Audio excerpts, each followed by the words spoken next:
తెలుస్తుంది. సింగులర్ కాదు, plural word. అక్కడ తండ్రి అయిన దేవుడు, కుమారుడైన యేసుక్రీస్తు, పరిశుద్ధాత్ముడు ముగ్గురు కలిసి ఉన్నట్టుగా మనం అర్థం చేసుకోవాలి. యేసుక్రీస్తు ప్రభువారు క్రిస్మస్ రోజునే లేరు. క్రిస్మస్ రోజున ఆయన భూమి మీదకి రావాల్సి వచ్చింది. కానీ ఆదికి ముందే ఆల్ఫా ఒమేగా అనేటువంటి దేవుడు సృష్టి కన్నా ముందే ఆయన ఉన్నాడు.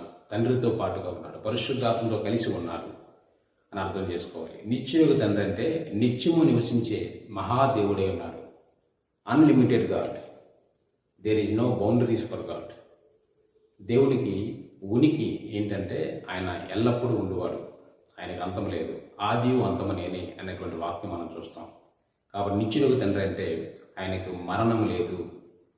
ఇంకొక అద్భుతమైన విషయం ఏంటంటే క్రిస్మస్ దినాన్ని ఒక బ్లెస్సింగ్ లాగా ఏంటంటే సర్వ మానవాళికి ఒక అద్భుతమైన ఫ్రీ గిఫ్ట్ ఏంటో తెలుసా? చనిపోయి